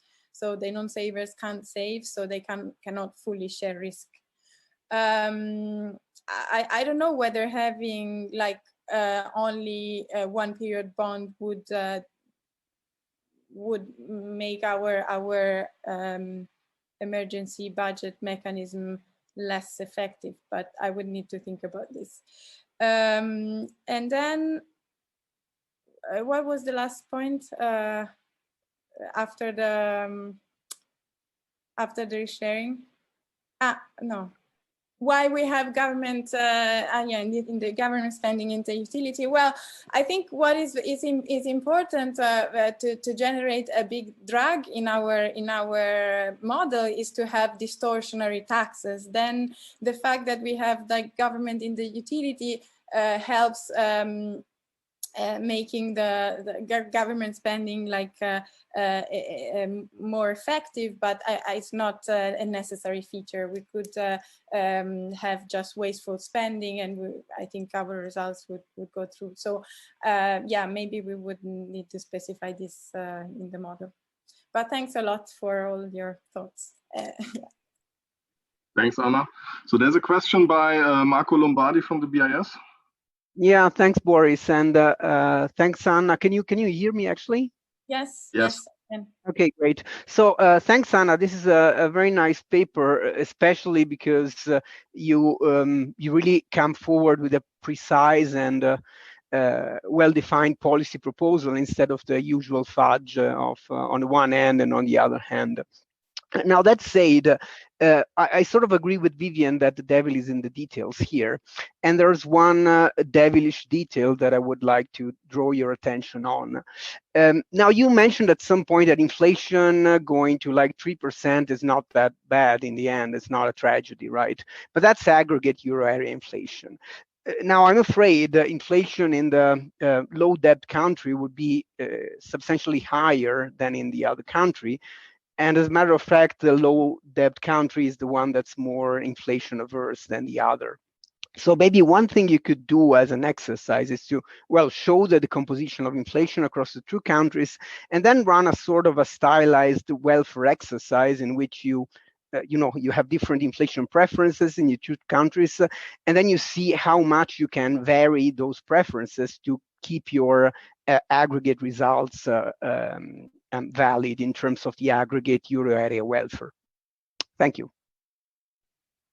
Oh, thanks so much. This is, I think, a very good suggestion. I think I've done this decomposition, but I haven't shown you, and I haven't thought about different preferences and welfare. So I will try to do it. Thanks so much. Thanks, Anna. There's a question in the Q&A by Hideki Sato. So I don't know, Hideki, if you can speak up, so then Steve could unmute you to post your question. Otherwise, Anna can maybe look at it and answer.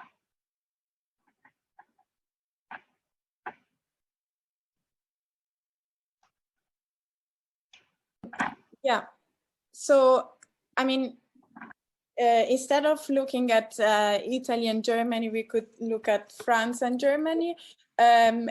Looking at the first plot that I showed you with the debt ratios, actually in the last year, with the pandemic, also France is facing very high level of debt. So it's no longer true that it's like medium level debt to GDP.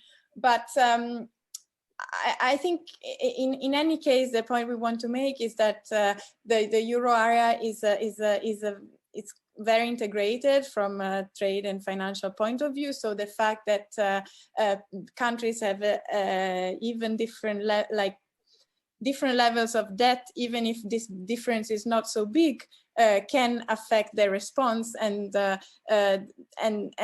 each of them can always deviate from fiscal discipline, and the other countries cannot do much about it. And that's why we propose Eurobonds as a coordination tool to avoid this scenario. Thanks, Anna. And then there was also a question by Flora Budianto. She sent it through the chat. So the question was concerns the impact of the contractionary shock. So I think it was different for the high and the low debt countries, right? I think the impact of the shock was larger in the high debt country than in the low debt country, if I remember correctly.